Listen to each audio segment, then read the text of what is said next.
We'll go live, Mike.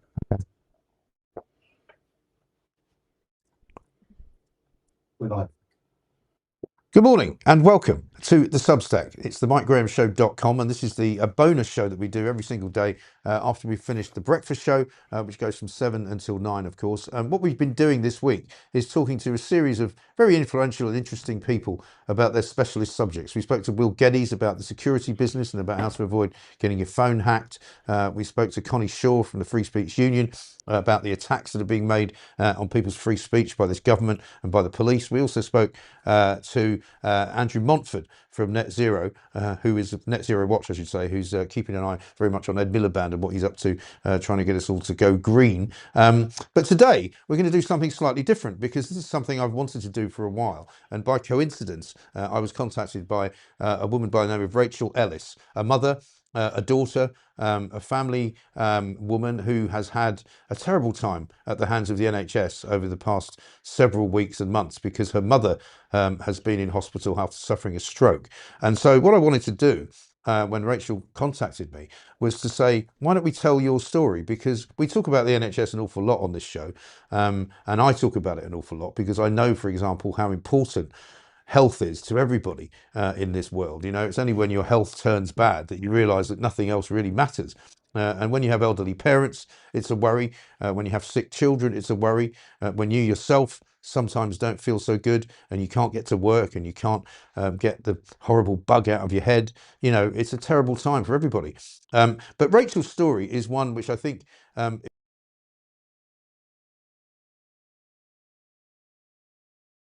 but certainly is not that unusual either, because so many of you, whenever I ask you for your experiences with the NHS, tell me some real horror stories. But let me introduce you now to Rachael Ellis. She's the daughter of Mrs. Anne Ellis. Rachael, a very good morning to you and welcome to the Mike Graham Show. Hi.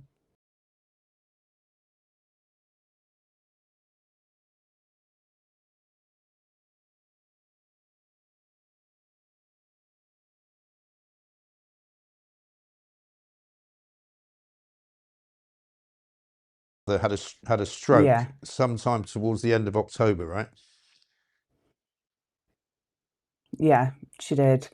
Well, she wasn't very well for a month or so before. And I mean, a lot of it is down to the lack of services in the GP surgery as well, to be fair, because she'd had a couple of falls as well. She'd been in, she couldn't see a GP. It was just a prescribing pharmacist and the nurse that saw her. And they didn't take into account the fact that she had a big heart attack in 2011. She had 4 stents fitted and she'd had a few falls. So it stemmed from there. But on the 31st of October, her symptoms were so bad. She was she couldn't sit up by herself. She couldn't walk. She was slurring her words. She had she was being sick, constantly being sick. She was delusional as well, and we took her to A&E, and they just left her in the urgent care, the urgent treatment room. I think she was in there for about 12 hours or something. And I told the consultant that the parallels, because I've got multiple sclerosis, so I knew those symptoms were more neurological rather than anything. And I did ask them to do a MRI scan, but it wasn't. They didn't really listen.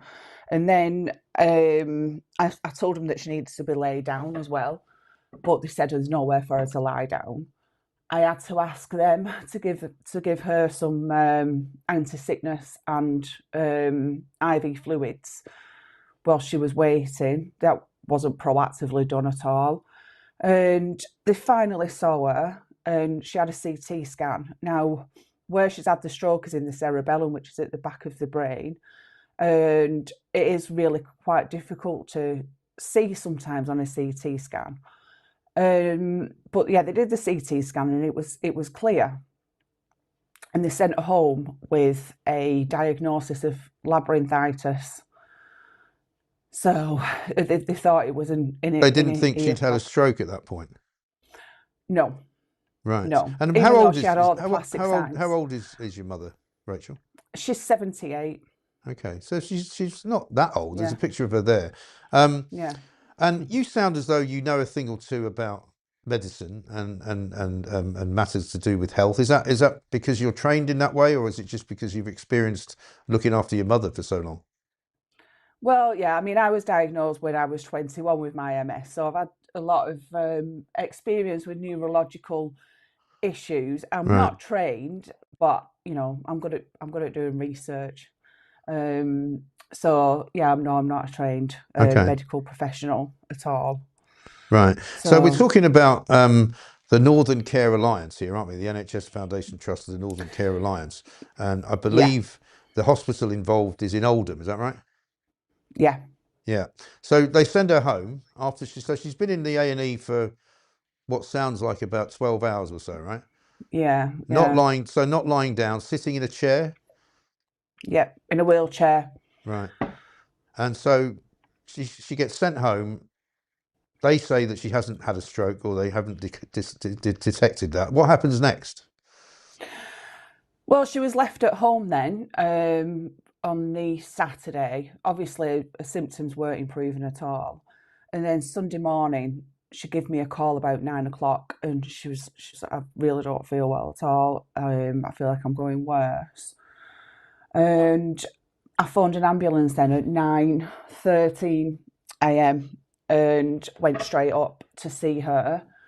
She was in bed, like I said, she was really delusional, you know, talking gobbledygook, and then constantly being sick. She couldn't move. My dad had to move her. If she needed to go to the toilet, he had to pick her, get her out of bed, take her to the bathroom, which was really, really hard for him because he's 82, almost 83, and he's got his own health issues as well. So I went down, and I mean, they actually put her in an ambulance, and they live on a main road, and the ambulance was there waiting to go to the hospital, and then a blooming car crashed into the back of the ambulance.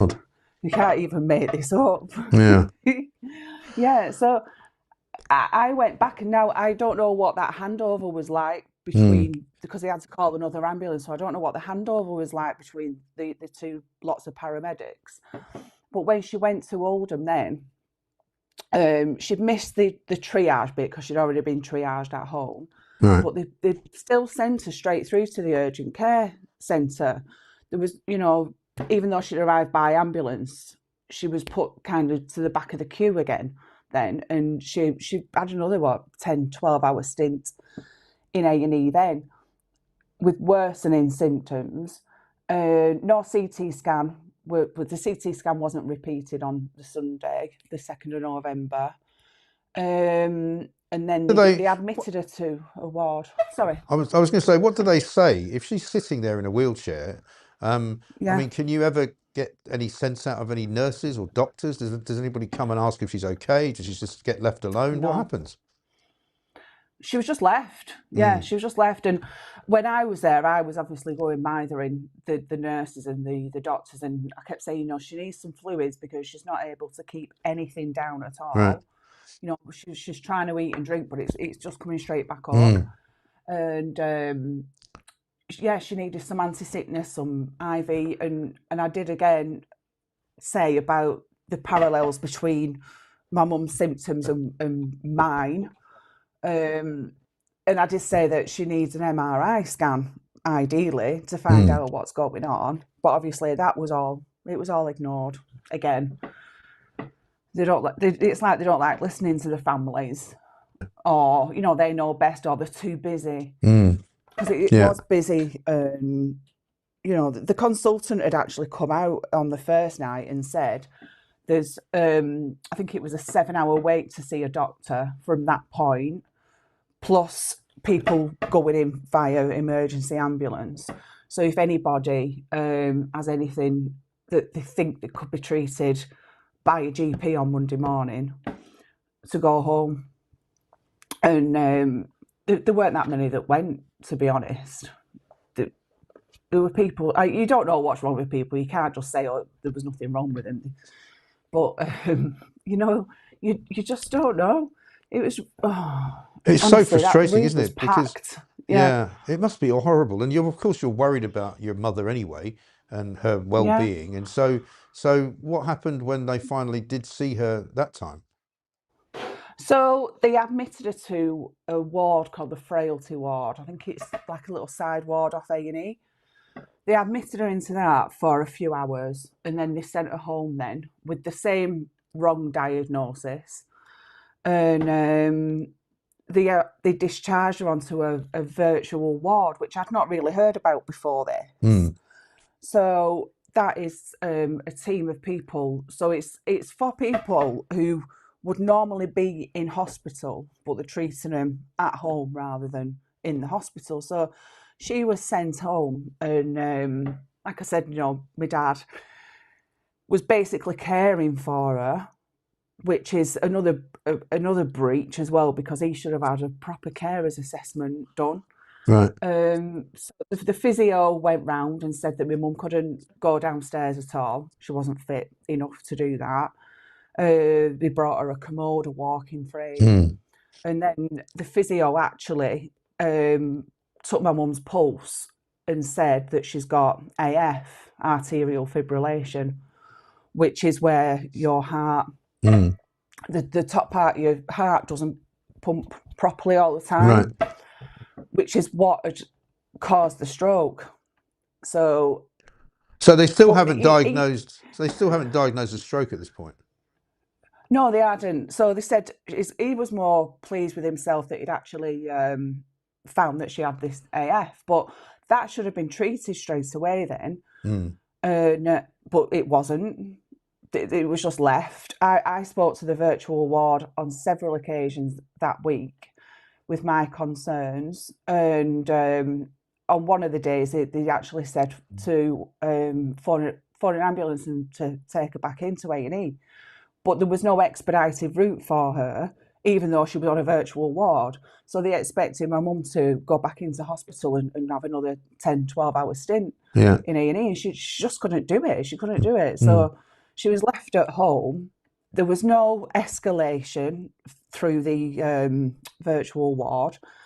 She was just left there for a week. Right. And then they finally admitted on the Monday after, which I think would be the 10th, I'm not sure, right, that she wasn't improving and there was nothing more that they could do on the virtual ward and to call an ambulance, right, which I did.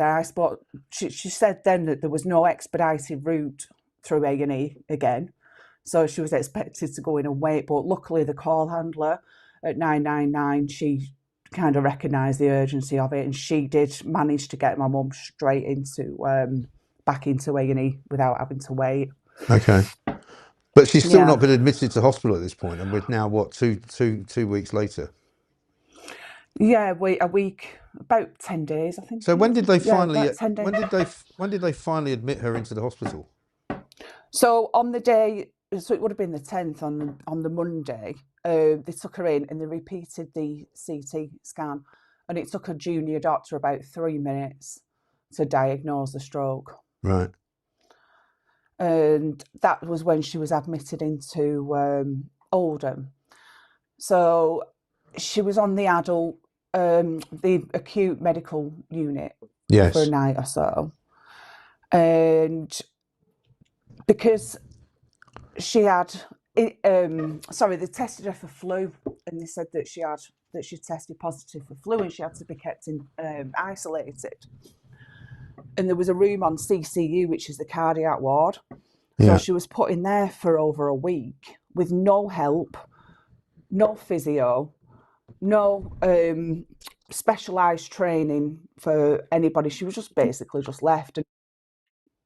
And they said that they couldn't send her down to the specialist stroke unit because they had no side rooms, and because my mum had tested positive for flu, right, that she had to be in a side room. But when she did eventually get admitted to the stroke ward at Fairfield Hospital, ironically, they put her in a side room that they said that didn't exist. Right. Goodness me. So you must have been at the end of your tether. I mean, I don't know if you work, Matt, as well, Rachel. So, you know, it must be awful just to be worried about your mother, Yeah. wondering who's looking after her, wondering whether she's being neglected while she's inside. Yeah. You've now written a formal complaint letter because of what happened next, because in addition to all of that terrible, you know, missing diagnoses and not recognizing the stroke, you know, let's move forward, say, for example, into kind of, you know, the Christmas period, because that's, I know, when you were particularly concerned about the way she was being treated, you know. Tell us about Yeah. what happened over Christmas. Well, so she'd been put onto the ward now, and she still had she's still got it in up to now, a catheter. Yeah. And so they did a swab and they found that she had E. coli, but this was after a swab had been done. The results had come back positive for E. coli, but they were missed. Nobody saw those results. So it was my sister actually who noticed that she had blood in her urine in the bag, and the nurse came and did another swab. And when she was entering that into the system, she noticed then that the last swab had come back and it had been missed. Right. So my mum was started on antibiotics then, which made her even worse. You know, I mean, when you see your mum like that, and through all this time, all she kept saying was, "It'd be better if I was dead." Wow. You know, she literally wanted to die, which is so difficult for me to say. You know, seeing her like that, and my dad was so worried as well. So she had this this E. coli, which was treated with oral antibiotics. She's got it again, actually. She's got the E. coli again, and then there was no physio or anything being done, which is not their fault in particular. But my mum was too poorly because they'd missed all that crucial time that you need, you know, at the start of the stroke. They'd completely missed all that. So she went in, and then over Christmas, it was like a ghost town in that hospital. I couldn't believe it. Well, so nobody really working very much. And this is now, what, 6 weeks she's been in a hospital. Yeah. You also told me that the service wasn't great, that nurses would Nope. shout at her if she wanted to press she the got buzzer. shouted at. I mean, that's Yeah, she pressed the unbelievable. buzzer. Yeah, she pressed the buzzer because she needs either two people with her, or now she's able to walk with a frame, she needs the frame and one other person. But she pressed the buzzer and they were serving out the lunches, I think it was. And the HCA came in and just said, "Oh, you need the toilet. Well, are you all right to just hang on whilst we do the lunches?" And my mum said, "Yeah, that's fine." But she was, because she's in the end bed, so there's like a little window at the side where she can see the corridor, and she'd seen people walking back and thought that they'd finished. So she pressed a buzzer again, and then the senior nurse came in and had a right pop at my mum and said, "Can't you see we're busy? We've got lunches to do." And my mum was like, "Well, that's not my fault." You know? And can you imagine feeling that vulnerable and it's humiliated awful. as well? Yeah, she it's just wanted awful. to go to the toilet. So what's the situation now, Rachel? So now, obviously, she's still not home.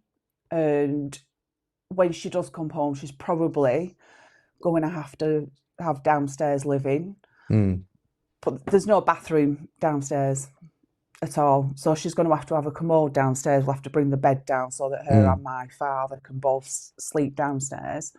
She will have carers coming in for the time that, you know, they get a few weeks, you know, where the council kind of pay for the carers to come in.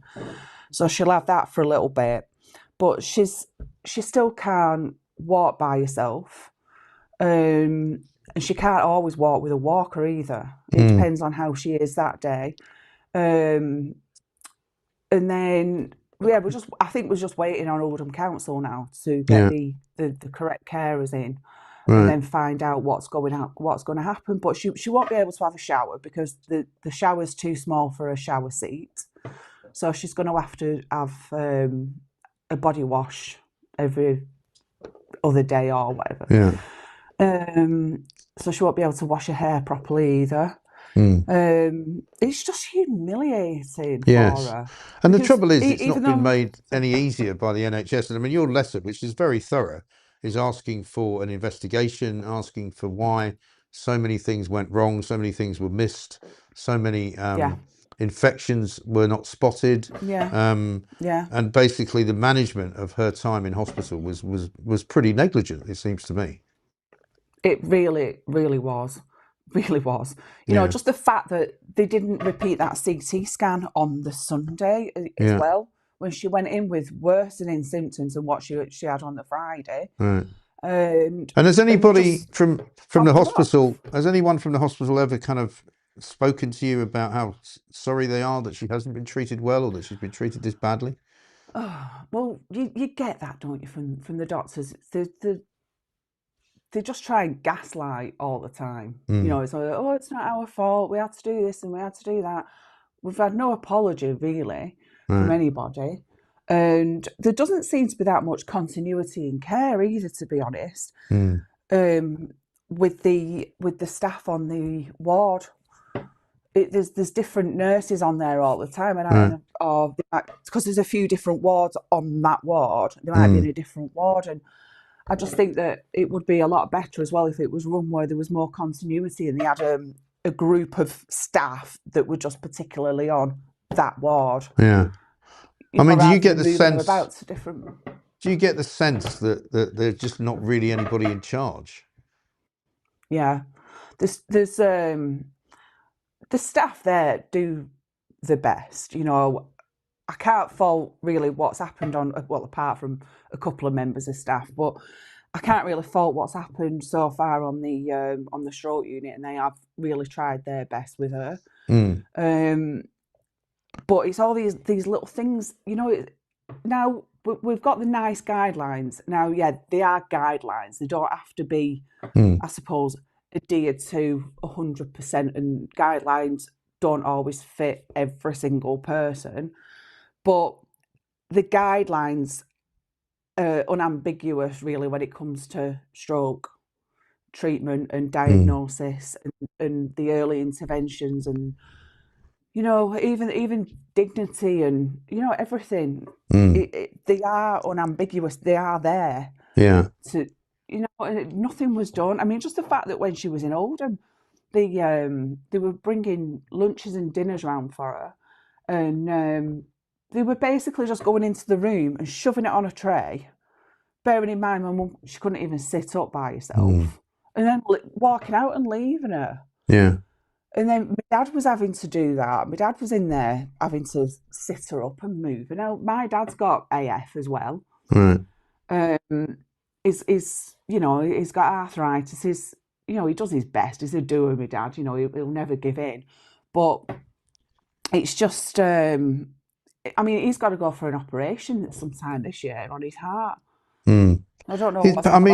It all just paints a terrible picture because, you know, when we see Wes Streeting or Keir Starmer talking about how, you know, they're improving the NHS, they're getting 5 million more appointments out there, they're getting more, you know, upgrades to artificial intelligence, and they're opening up new diagnostic centres all over the place. I mean, when you see them saying those things, what does it make you feel?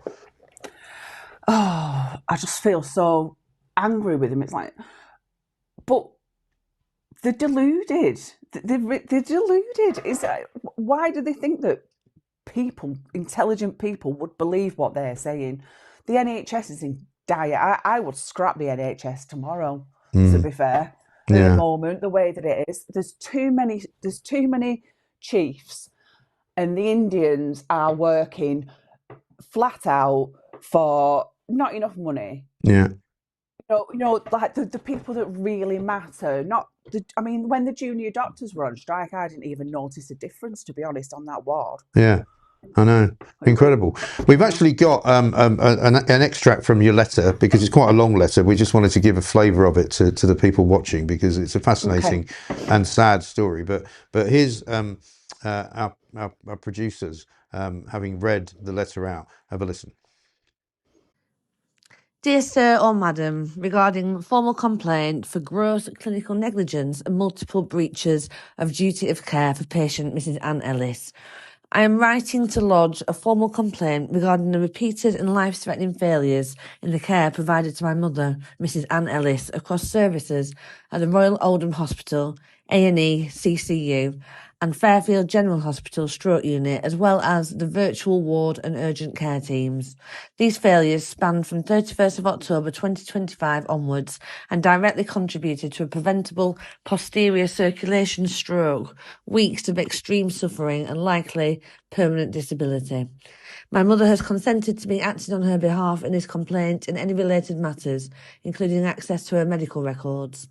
I hold the Trust fully responsible for the harm caused and intend to pursue a clinical negligence claim for financial compensation in parallel with this complaint. Shocking that you have to do that, but I think you're doing the right thing, Rachel, and I really take my hat off to you and admire you for just even going through what you've been through, because it must be dreadful. So hopefully you're going to send that letter off. We'd like you to keep in touch with us as well, if you can, to let us know how it goes, because sometimes you get, you know, the powers that be just kind of try and brush it all away and brush it all off and try to just ignore it, but we're not going to let that happen. We're going to keep on top of it. Have you got a local MP that you can get involved as well? Yeah. You don't look very hopeful. Who is it? Jim McMahon. Oh, really? Okay. All right. Well, he's not going to be very keen on having to go at the NHS, is he?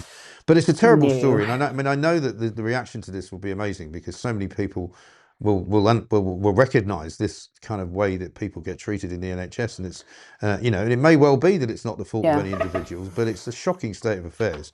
And Rachel, I just want to thank you for being able to share the story, because I can see it's quite upsetting, obviously, isn't it? It is. And do you know what? This should not happen to anybody. And care in the NHS shouldn't come down to potluck either. You know, it should be consistent. It should, everybody is deserving of that, especially my parents who've worked. You know, my dad been working since he was, I don't know, 12 or something, you know, and my mum, you know, and when it comes to it, they deserve that. Yeah. They deserve that treatment. Now, if the NHS isn't going to provide that, then what is the point? Yeah. Absolutely right. Absolutely right. Now, it's an amazing story. We're going to keep on top of it, and we'll try and help you get what it is you need to get with everything that we can do. And please do, you know, let us know anything that happens, and feel free to be in touch whenever you want to be. And before I let you go, I want a big shout out to your daughter, because you sent me a lovely video of her, because apparently she's a big fan of the show, right? Tell me about her. She's a big fan of you. Right. So since you were back on breakfast in the mornings, I have it on in the morning, and like she knows you. She always laughs, and when you're on plank of the week, and the old plank of the week, and she used to love watching all the shows. And she was absolutely disgusted when you weren't on telly. Right. She was like, "Where's Mike Gray? Where is he? Where is he?" And then when you started back on, she was really, really pleased about that. Yeah, that's great. She does. She really does. She? I've started her young. She's 10. She just turned 10. Brilliant, absolutely brilliant. Well, listen, you're obviously a great mum. You're obviously a great daughter. We wish you all the best, and thank you for taking the time to talk to us and tell us the story. And hopefully the next time we speak, we'll have had some kind of movement and something will have happened, and your mum can at least be looked after properly, you know? Yeah, I just need to find a legal team now. Okay. To help well, we might be able to help you with that as well, you know?